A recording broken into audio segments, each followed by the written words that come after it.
Welcome back to season 2, episode 8 of Men the Mind. We have Make Mental host Caleb back again for a second appearance here. Big season of second appearances from some of our guests. And then we got a new timer, Mr. Mike. We will probably refer to him as Mikey since there are two Mikes. Right. The OG, and then we got Mikey 0.5 version. All right. Is a legend in pool basketball. I would also say Optimus Hoops. His jersey's probably in the Raptors. But Mike, would you like to do, or Mikey, would you like to give a quick introduction for us? Yeah, for sure. Well, first of all, thanks guys for having me on. I appreciate it. And for me, I'm a fifth-year clinical psychology doctoral student at the University of Nevada, Las Vegas. I'm currently applying for a pre-doctoral internship, which is like my last degree component to get the PhD. And right now I'm looking at sites specific to pediatric psychology. So doing like intervention with kids that are medically complex, so histories of childhood cancer, things like that. So I've dabbled a little bit in research, intervention, and teaching throughout my time. So I'm hopeful I can impart some words of wisdom on the lovely Men the Mind viewers here. So thanks guys for having me on. So basically, you're a neighborhood hero. That's exactly what I heard. All right, to summarize that's pretty much he's a modern day Batman, y'all. All right, so listen, shouts to the guy. Hey, appreciate you. Hey, and we are grateful to have you on. Absolutely. Caleb, would you like to do a little reminder for anybody out there who maybe missed episode 1 that we had you for? Yeah, I'm not that impressive. I am what they call the anti-hero, I guess. I'm just the opposite, I just kind of... Can I swear on here? Is that okay? Yeah, of course, yeah. I stir shit up. I get things going. But no, I'm host of the Make Mental podcast. I've been doing this for probably 2.5 years. I know Nick and Mike know how exhausting it is, so I'm glad to be on the other side of it for this time. But basically, we're a community of healers and storytellers who just come together. Individuals who may be further along in their mental health journey, share what works for them, what doesn't work for them, how they got through it. So that way, if someone else needs something, they can pick it up from them, and learned a lot along the way. So similarly to Mikey, I hope that something I say sticks and I'm not just talking to a screen for no reason here. I don't think either of you guys are. And today we brought you on for something that may come through from those intros for any of the listeners out there, but there is a great importance in having deeper conversations and exploring conflict, opening the door for talking about more serious issues. And most people would agree with that. I don't think that one's up for too much to debate. But I want to talk a little bit with the bulk of the episode on how do we have those conversations? How do you start it? How do you navigate it? How do you continue to keep logs on the fire, if you will? And so with that, first, in case anybody isn't on the same side, I'll do a quick around the horn. For you guys, what's the most important part about being able to have a little bit more than surface level conversation with someone? So I don't think that's a one-dimensional question. I mean, I think there are many components to what is the most important, right? And I think it's multidimensional because it's subjective. So what is the most important to me is probably totally different of importance to everybody else, to the three of you on here. So I would say personally, the most important piece is connectivity, right? When I'm trying to go deeper with someone, have a meaningful conversation, feel as if this is working two ways and the conversation is being reciprocated, I do my best to build a connection very quickly. I want to know if we have any common ground, because I believe that the common ground or commonalities help to break down some of those walls and allow you to have that transparent conversation, right? You able yourself and the other person to humanize and kind of be at an eye level of, okay, they know where I'm coming from. They understand this. We have some commonalities that align us in the same space. And now from here, we can start building, right? So I believe it's a bit easier to navigate and push that conversation forward if you can come down to that very basic level of humanizing, finding commonalities, and then going from there. Which way's the horn going here? Is it going up and to the right, or to the right and then up? I think you got the talking stick. All right. Well, for me, I mean, I guess I'll go. I guess the horn will go up. I couldn't agree more. I think empathizing is a massive part of that connectivity. But what I try to do is I try to understand the weight of the topic and what it means to the other person. I take empathy to the next level because I hope that's what they do for me, right? I'm not just going to preach and not practice as much as I can. We're all guilty of it. But if it's a conversation with a family member who I'm very close with, sometimes direct, don't beat around the bush, just tell them straight up and then let it sit for a second. That's sometimes a good idea. Again, you have to know who you're talking to, but most of the time it's okay, what's the topic? Can I see it from their side? Because I hope that's what they're doing for me. So that little bit of open-mindedness goes a long way, whether the outcome is what you hoped for or not. At least you can see the other perspective, even if you can't necessarily fully agree with it. It's that understanding piece. Because obviously you already understand your own side, right? Like you're not going to enter a tough conversation with 50% of the puzzle figured out in terms of an argumentative conversation. But if you have 50% of the puzzle figured out, your half, you need to understand the other half as well. So it's taking that empathy maybe to the next level and trying to really, really dive into what their needs may be, what their side of the argument may be, what their side of the situation may be, because it's not always an argument, although those tend to be very difficult conversations. Yeah. And really, really try to approach the conversation through their lens rather than your own the whole time. What do you got for us, Mikey? I think that's great. Yeah, I very much agree with what everyone shared so far. And I think for me, in terms of the importance of having difficult conversations is, the essence of human existence is connection. And we know that loneliness is an incredibly strong driver of something like suicidality. The leading suicide model that we use talks about this idea that our two strongest drivers of suicide are perceived burdensomeness of like, I'm a burden to those around me. And then the other part of it is this idea of like, I'm lonely and I don't have this human connection. And I think for people who struggle with things like anxiety and depression, it becomes even harder to push through that loneliness and fight through those barriers. And, I think that's what the most challenging part is about initiating some of those difficult conversations is when some of those barriers get in our way. And I think in terms of the importance of having these difficult conversations is this idea that it breeds human connection. And human connection, we know, it keeps us alive and it helps prevent things like anxiety, depression, and thoughts of suicide. And I think when we talk about something like having difficult conversations, the nature of them are difficult, they're uncomfortable, they're hard to do, they're hard to engage in. And I think the importance is that it helps people be seen and it helps people be heard. They're validating and they breed connection, which, again, by their nature they're incredibly difficult to engage in.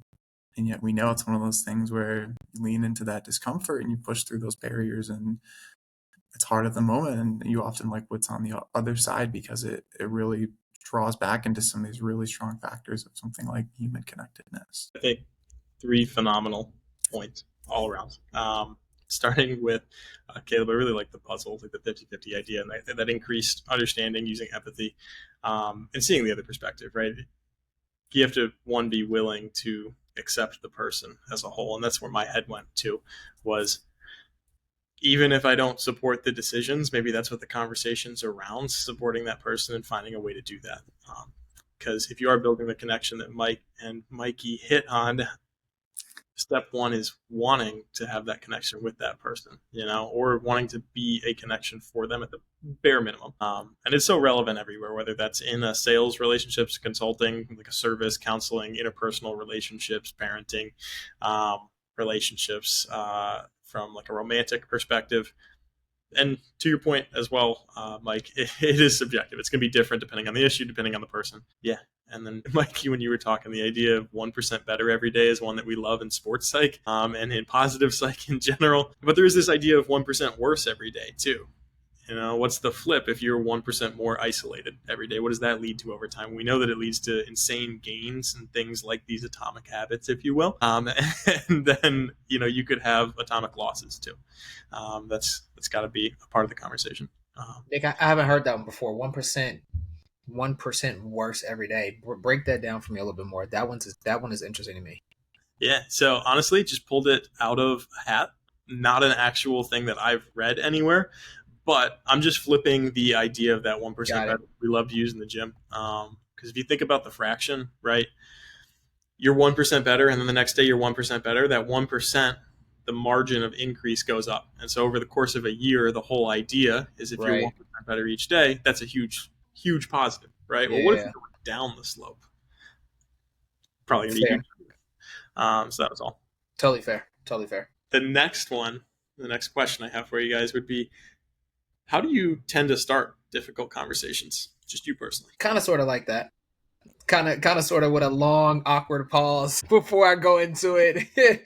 That's normally how it happens. For me, it's changed over the past, really, I think I've grown in the area over the past year of just kind of ripping the Band-Aid off and going straight into the conversation because of how connected I am in my relationships, right? How much mutual respect there is, support, love is shared, and my people understand that this is not meant to be an attack. I don't want to catch you off guard necessarily. Like, I try to do it at a time where it feels like we can have this conversation and you don't feel down already, right? You don't feel like you've been beat up already prior to this. So not to draw the mood down or the situation down, I think that the way I approach it is I'm coming from a place of understanding. I don't want to attack you. I don't want you to feel like I'm cornering you. I'm trying to get a desired answer. I know something that you don't know or that you do know already. No, this is just me coming from a place of understanding. Hey, did X, Y, and Z happen? What was the result of X when you did Y? Just simple things like that. So for me, it is significantly changed to the point where I just kind of ripped the Band-Aid off, and I think that my friends, family, close people, they respect it a little bit more because I'm not beating around the bush. I'm not wasting their time. I'm not doing it maliciously. It is out of a place of love, of wanting to learn, of wanting to know. So I can navigate our relationship in whatever direction, right? Do we need to go to therapy? Do we need to get some counseling done? Do we need to have a sit down conversation and hash some of these things out? So that's where I've grown to, and I'm really proud to say that I've managed to get to this point. For me, I mean, I couldn't agree more. I think there's not like a one size fits all. There's no formula. There's no just like medicine you can take to swallow the pill of an awkward conversation, so to speak. But what I heard when Mike was speaking was a lot of what I practice, like self-realization and boundary setting, two very big things I've been working on in my own life to get through these awkward moments, these dreaded conversations, if you will. But it's more of a, what do I need out of the conversation? And then you approach that, like I said earlier, from the lens of someone else. It's like, all right, I know what I need, right? I don't know what they need. All I know is this conversation needs to be had. So if I know my boundaries in the conversation, this is what I need from the other side. Can we work so that we can at least get, again, that 50-50 split? Can 50% of my needs be met by the end of the conversation? Can 50% of theirs be met by the end of the conversation? That's how I approach it. Again, it's very rarely does a difficult conversation happen where the other end is a 100-0 split. Of this person is completely right, this person is completely wrong. I'm not saying it doesn't happen, but if you can walk away with at least baseline needs of the conversation from each party, either heard, understood, newly recognized, because that happens a lot too, right? You can enter the conversation and not even understand what someone's about to say to you. And in that situation, I know this might be a little off topic, I encourage just taking a break, right? If you're caught so off guard by what the other person says that you don't know how to respond, you either shut down, you get a little angry, just a negative emotion comes up, just let them know, like, hey, it's not what I expected to hear from you. Either empathize with them, but just say, like, I need a quick break, but set a time to resume the conversation, right? That means shows the other party you care and you want to continue. You just are so invested in it that you just need a second to step back. So there's no problem in that. But to kind of close out the point, it's like, you're going to fail more than you'll succeed in these awkward moments.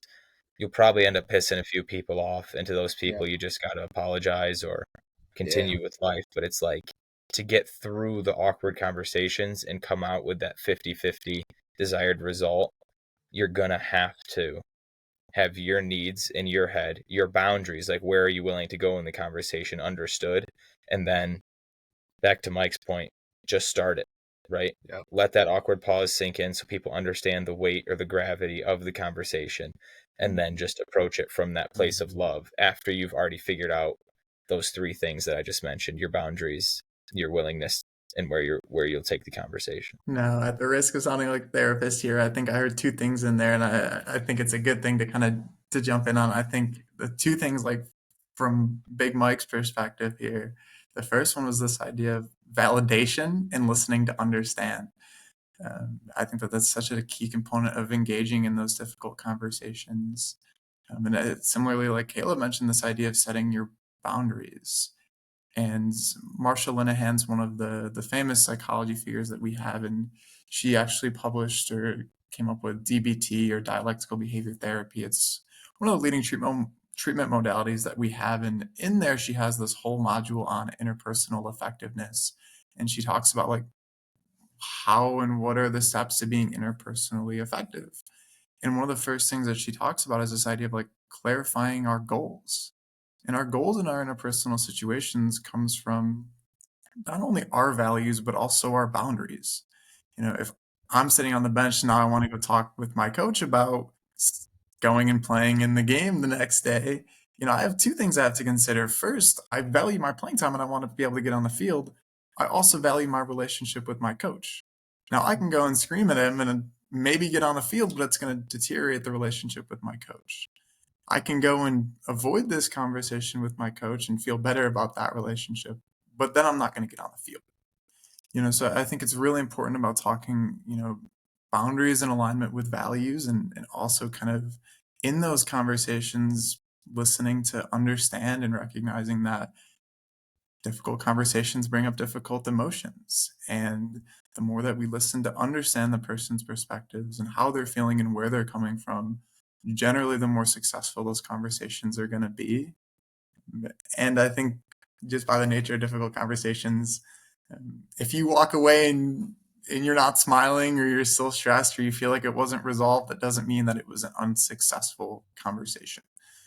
Kind of leaning into that discomfort and recognizing that some things don't have a solution, or they don't have an immediate solution, and being able to lean into that discomfort of having that conversation, even though you may not get your needs met, or you may upset the other person because you're really wanting to get your needs met. So I think it's a delicate balance, and I think they were both spot on, and couldn't agree more with the stream of conversation here. Mike, I got a question for you. As you, I won't even say close out, but as you embark on another stage of your doctoral journey, what have you learned, or what boundaries would you teach someone to set as they are having a tough conversation like that? Or I won't say like that, just in general, as they are having tough conversations. Yeah, it's a good question. And, you know, we have a lot of different types of boundaries. So, you know, our physical boundaries of, you know, if you hit me in this relationship, I'm going to leave.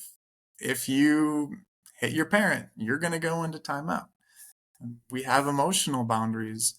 You know, if you continue to leave me on red or not respond to my texts, then, you know, whatever, I'm going to break up with you, or, you know, we're not going to advance this relationship to the next stage.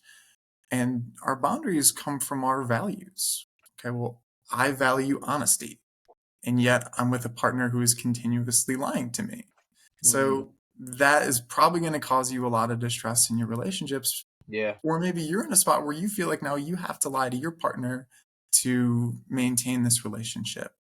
And now you have this kind of dissonance or this disconnect between my values are telling me not to lie, and yet I'm in this situation where I find myself frequently lying. Right. So I think it's a great question, because the boundaries really come back to our values, and it's a matter of like, how am I setting this boundary to protect myself and protect my values, while also considering that the other person has their own boundaries and values and perspectives in that situation. So that's a really good question. That's good. Can Can I snowball onto that question? Sorry, Please, do you get absolutely. paid by the hour, Mike, or are you doing this pro bono? What's going on here? Yeah. Free credits, free college credits here. There's got to be some loophole. You're not doing this just for fun here. No, I think that's what makes it beautiful is you are on this episode to kind of share your wisdom, and it is fun. Like mental health can be fun. I think before I snowball into the next question, like, yeah, it's scary. It's a giant question mark, but like you can have fun with it, right? Like not every fitness test for our athletes is fun.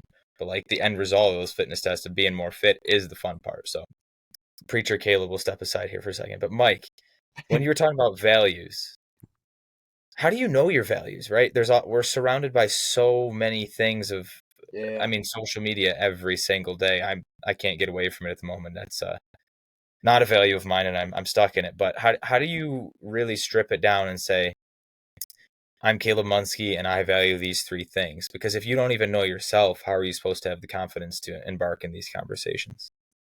Yeah, it's a great question. And I think the simple answer is, we have worksheets and stuff, and Marshall Linehan came up with some worksheets about like just simply like here are a lot of the values of like I value time with family, I value time leisure time, I value honesty, and kind of, I value power, I value authority. And just kind of simply marking those like 1 to 10 and outlining your number 1 to 10 values. And I think like on a just day-to-day basis of like, what are some of these things that you're doing that are causing you discomfort? For example, you may value being with friends, and yet you are anxious on the weekends and you don't like picking up the phone, and now you're isolated and you're feeling this discomfort and this disconnect in that area of your life. And generally that's a good spot to be like, is this a spot where I'm in alignment with my values, or is this maybe somewhere where I'm experiencing a little bit of this disconnect? For me, like I value accomplishments and I want to get my PhD. And if I get to the point where I'm working so hard on my dissertation that I'm not spending time with my family, if I'm not getting better at Apex or Rocket League, I have to step back and ask myself, why is my dynasty team only 5-2 right now? They can definitely be in better shape. So I think that's kind of the spirit of values too, is finding like, where do you feel that disconnect? And is this an area where maybe there's something getting in your way of pursuing whatever it is that is important to you in that instance? So that's another good question. I think that's where the conversations, the difficult ones, start right there. Now that I think about it, is once you find those points of dissonance. If it is, like you mentioned, with, I don't know, maybe a professor, right? Like you're giving me too much homework to get my PDHD. That's my ADHD coming through. I don't even have ADHD, and that just came out. To get your PhD, excuse me, that's where you can start to understand yourself and what you need to enter the conversation. So I'm really glad you brought that up. It actually helped me a little bit. So, and if I could add on a little bit to what Mikey was saying too, some of what we teach in our resilience course has a lot to do with values. There are a ton of worksheets. There's also a lot of surveys. So if you prefer to do that, you can. And there's one in particular that we'll use a good bit. If you type in AuthenticHappiness.com, it'll redirect you to the right site. But we use one out of UPenn that's your values in action, or a VIA character strength survey. And it's long. It's like 240 questions. But at the end of it, it gives you a ranking. They're all good things, but it gives you a ranking of how much you use these strengths or these values in your daily life, which is interesting because you may not value it a ton in your head, but that doesn't mean you don't do it. And that's where you get the little things like, if you value being there for your kids as a parent and you value doing good work, sometimes those are going to collide. And if those collide, you might have a little bit of anger or rage when it winds up that you are late to picking your kids up. Maybe something like little like that, and you have an outburst associated with it. Or maybe, teamwork is really high up for you, and like these little things start to bug you. Or you're at the grocery store and it turns out one of your values might be something along the lines of people should respect each other's personal space. And so the person in front of you that's just parked their car in the middle of the aisle enrages you. Your pet peeve is going crazy. That's probably associated with some value you have. And so being aware of them, whether it's through asking questions, preferably what and how questions, or taking a survey that helps you enlighten yourself to what your values might be, And I will say, can Nick, really be eye-opening in that daily life. Sorry to cut you off. I will say you raise a really good point in terms of just tying it back to those difficult conversations. Like historically in our country, men have been socialized to engage in emotional suppression of like, to be a man is to be strong and to show courage and not show fear and to not talk about weakness. And that really impedes a lot of difficult conversations. And like you were mentioning, that person whose values work and values being time at home and is now angry that they can't get both of those things, well, now their relationships may start to suffer because there's this emotional, disentanglement in this one area. And, are you able to first acknowledge it yourself and communicate and be open with yourself? And are you now able to communicate that to a spouse or to your kids or to your friends? And I think that that's such an important thing, is like men specifically have been socialized to struggle in silence and say, I'm going to work 70-hour weeks and it is what it is. And then all those bottled up emotions start to snowball. And I think you raise a really good point in terms of talking about just the importance of communication and having these difficult conversations. I want to ask a potentially two-part question here. Is it the same process for men and women, right, when it comes to working through their emotions to have a difficult conversation? And if so, targeting or being more applicable to men, just based on the who we have on the pod right now, how do we encourage men to be, whether it's more vulnerable, to share their feelings, to create a space where they feel as if they can be open, or like we talk about having our I can't remember what we used earlier right now, but we have that point where it's, hey, this is what I value, this is what I need from you, without coming off, and I hate to phrase it this way, but coming off this soft, right?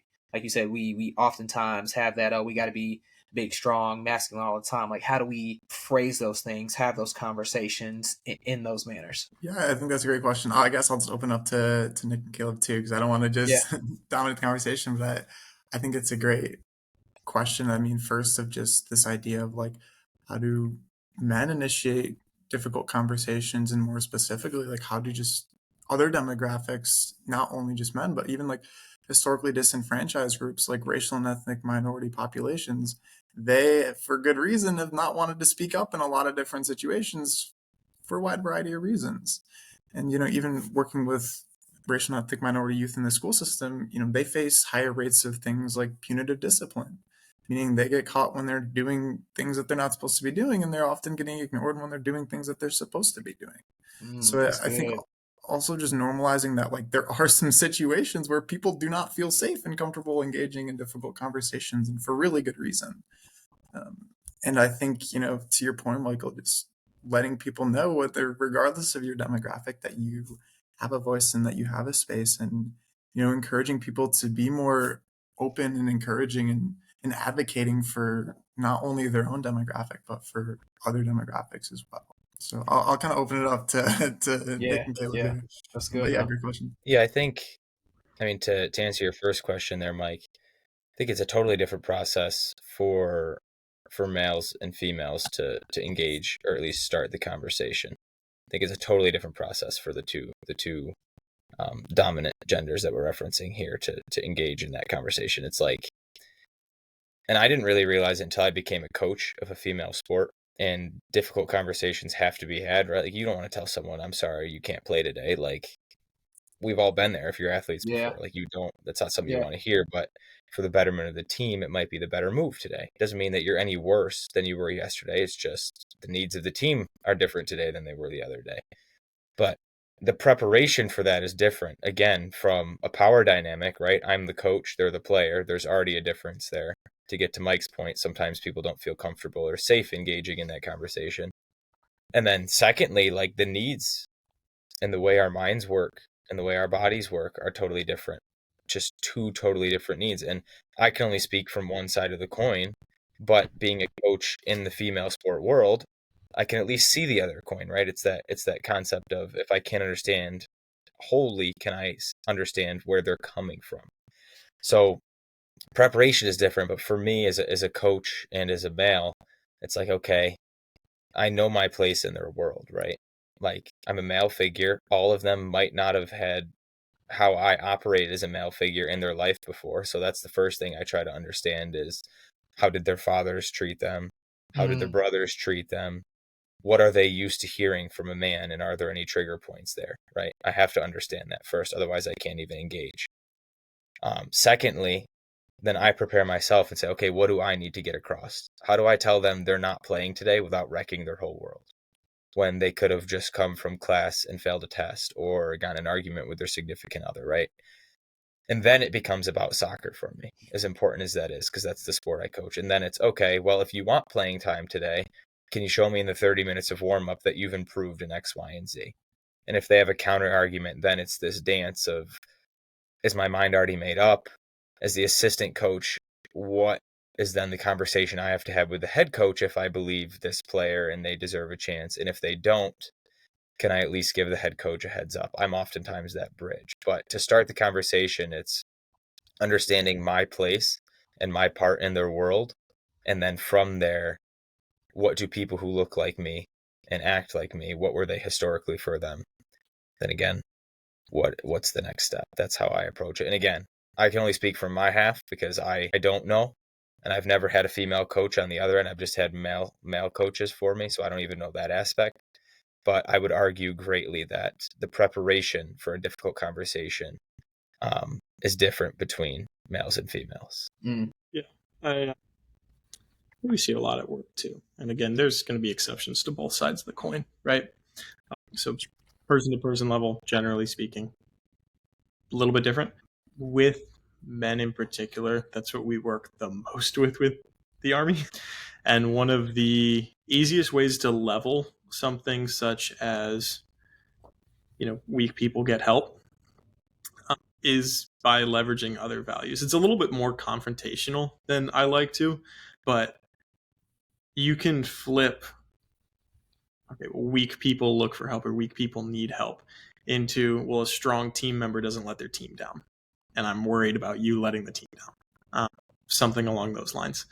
Like, I'll handle it on my own. Like, I can take care of myself. It's like, okay, well, you're not taking care of yourself and you're not respecting the rest of us by not asking for help, and sort of flipping the framing on itself.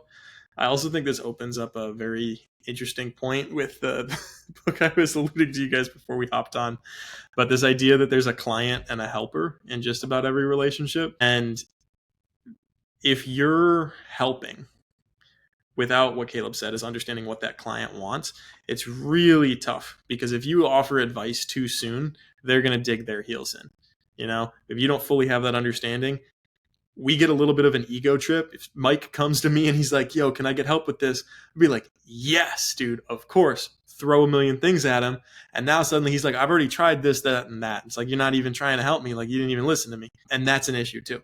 And so the big one for me has been trying to bite my tongue more and focus on the awareness and the understanding, as you guys have referenced throughout here, but asking questions that are more in line with, fostering that.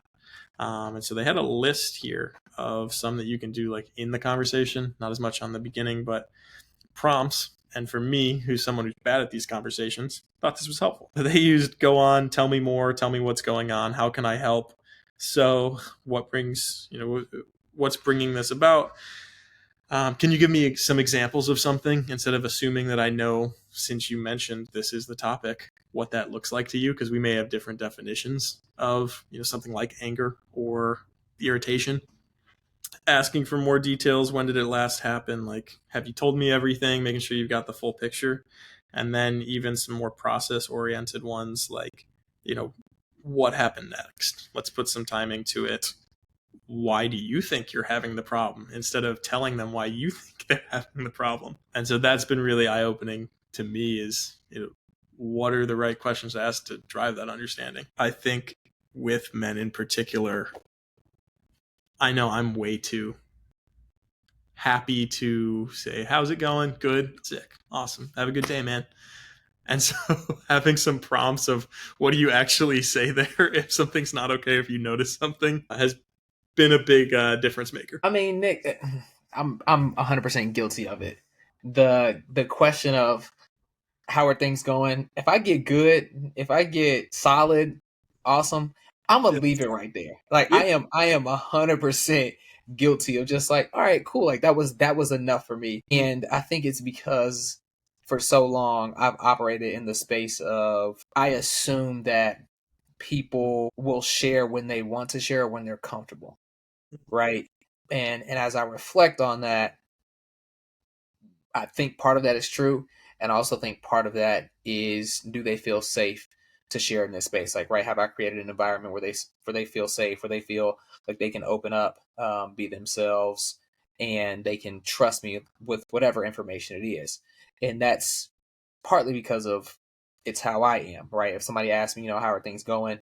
If I say good, for the most part, things are good. Like if things are all right, if they're not, I'm like, I'm all right. I'm cool. Like things could be better, and that's how I'll start that. And then from there, some of those words would indicate for people who know me, like, all right, maybe I should dig a little deeper into this. So I think it can be a little difficult for the people that you don't know, right? Somebody that you maybe interact with just at work a couple times a week, right, infrequently. But for the people that you do know, I think keying in on some of those words of, I'm cool, I could be better, things are okay. Then from there, that to me sounds like validation to ask another question, to dig a little deeper, to see if you can, even if you have to pry a little bit, like if they give you that space, it may be okay to go ahead and turn a couple knobs and see if you can get some different answers or some more information. I think it's important to know the people if you can. And when you don't, to take that caution. Speak less overall and try to let them do some of the talking. And questions for me are always the easiest way to do it. The example that comes to mind is someone who asks a question to start the conversation because they feel weird about starting that conversation, but the question had nothing to do with the conversation that needs to be had. So let's say, hey, can you help me with my homework? You don't want to talk about homework. You just need to get the ball rolling, right? And if you just come over and do the homework for them as the helper, you have now missed the point and maybe even discouraged them from entertaining this conversation next time. And those are the tough ones when you don't know the people. One that's been prevalent in our office is, for me, a team member is someone who supports when asked and does their part.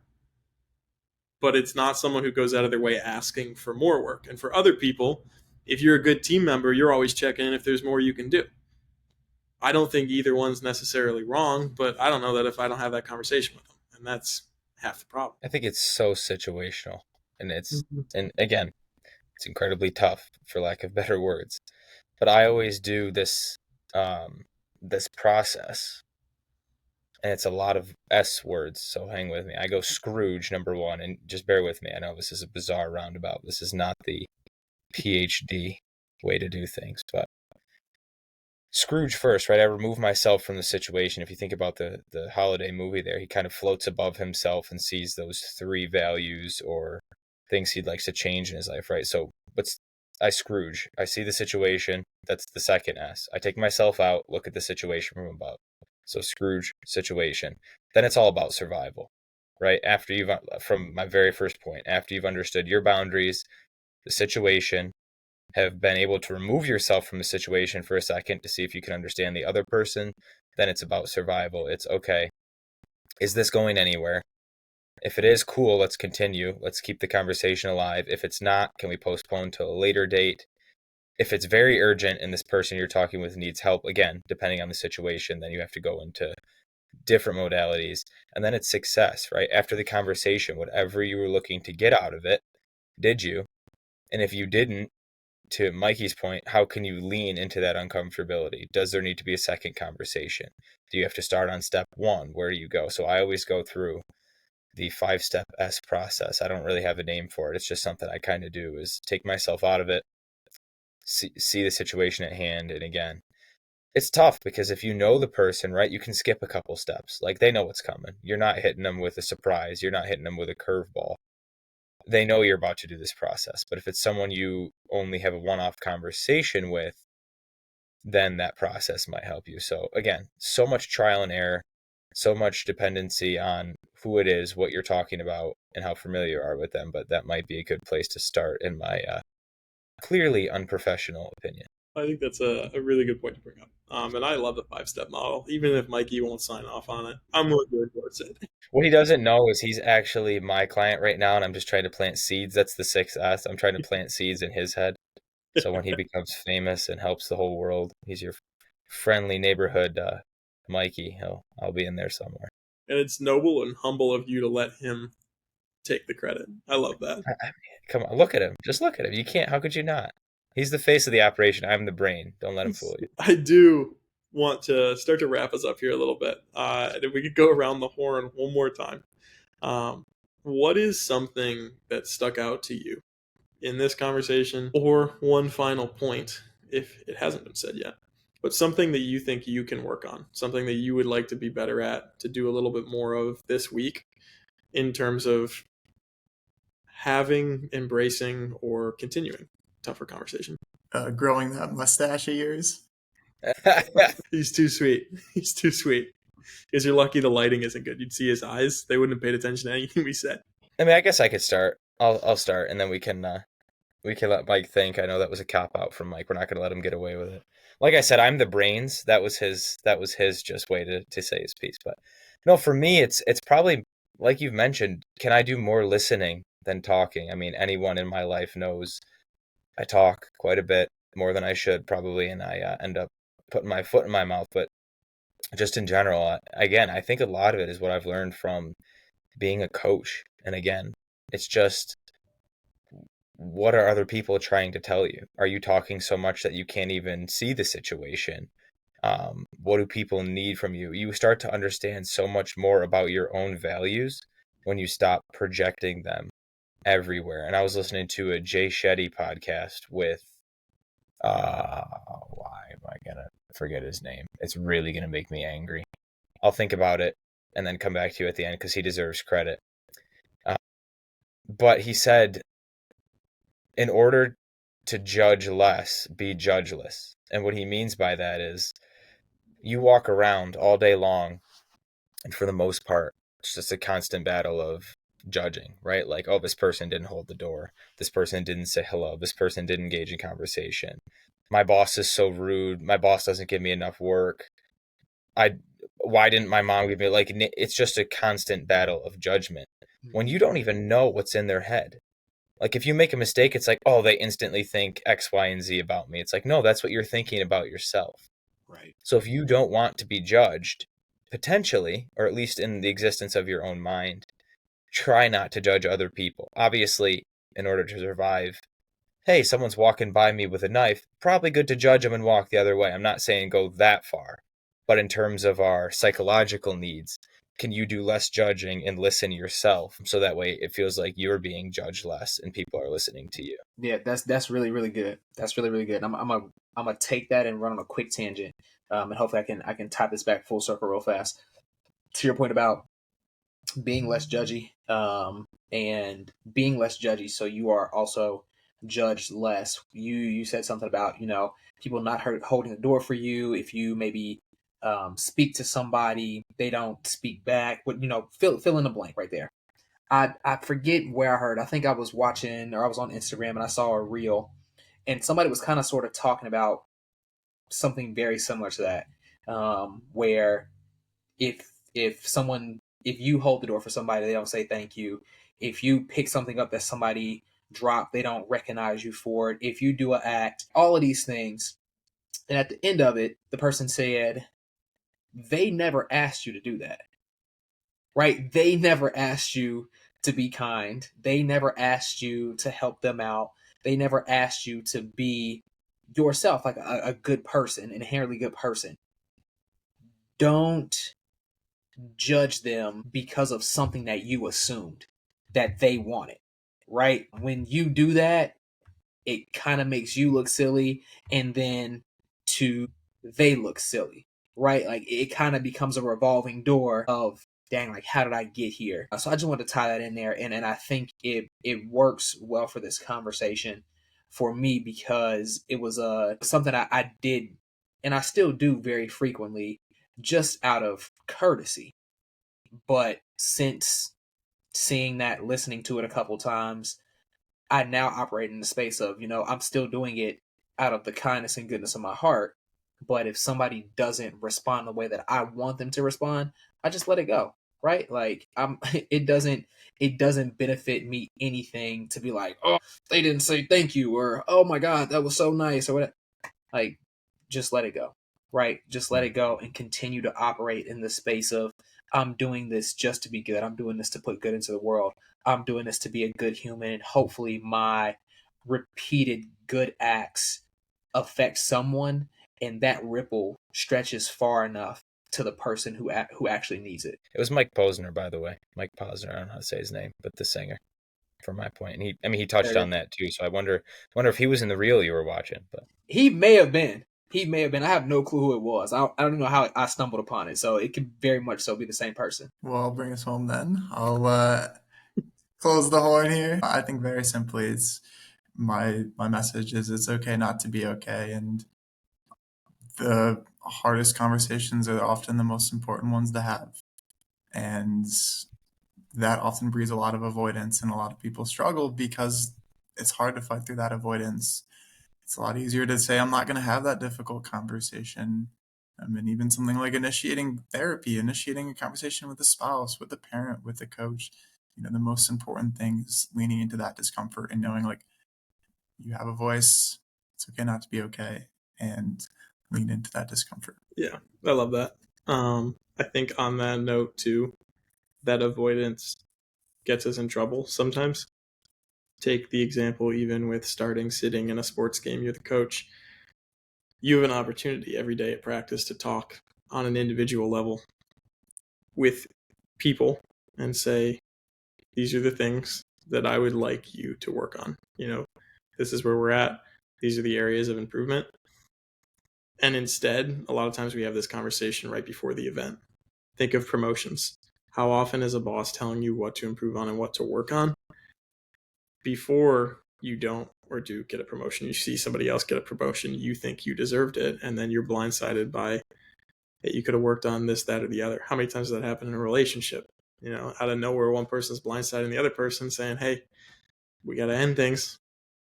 The other person's like, I thought everything was fine, and it's tough, and they are uncomfortable. They are avoided often, but the less you can do that and the more regular that you can give the feedback, the better.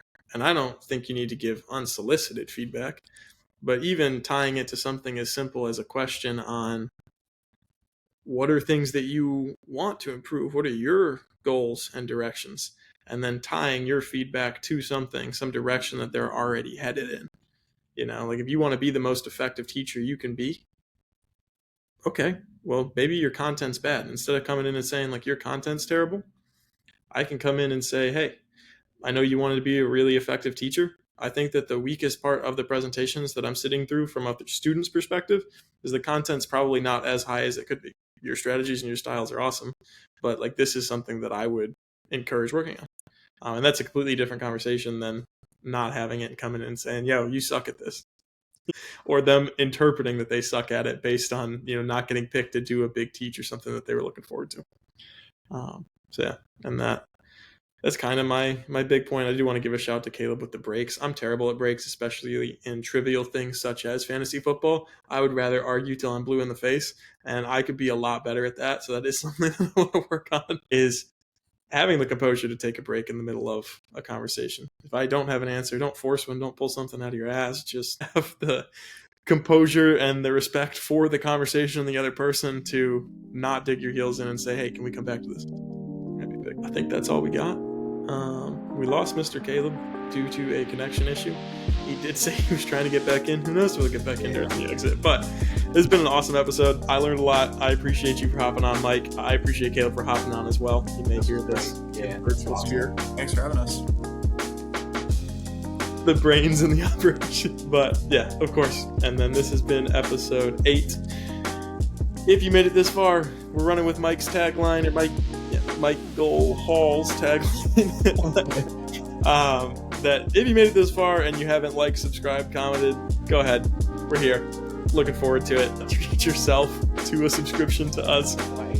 And we look forward to getting on to the next one, interacting with you guys. This has been On the Mind, episode 8, season 2. Peace. Love y'all. Bye.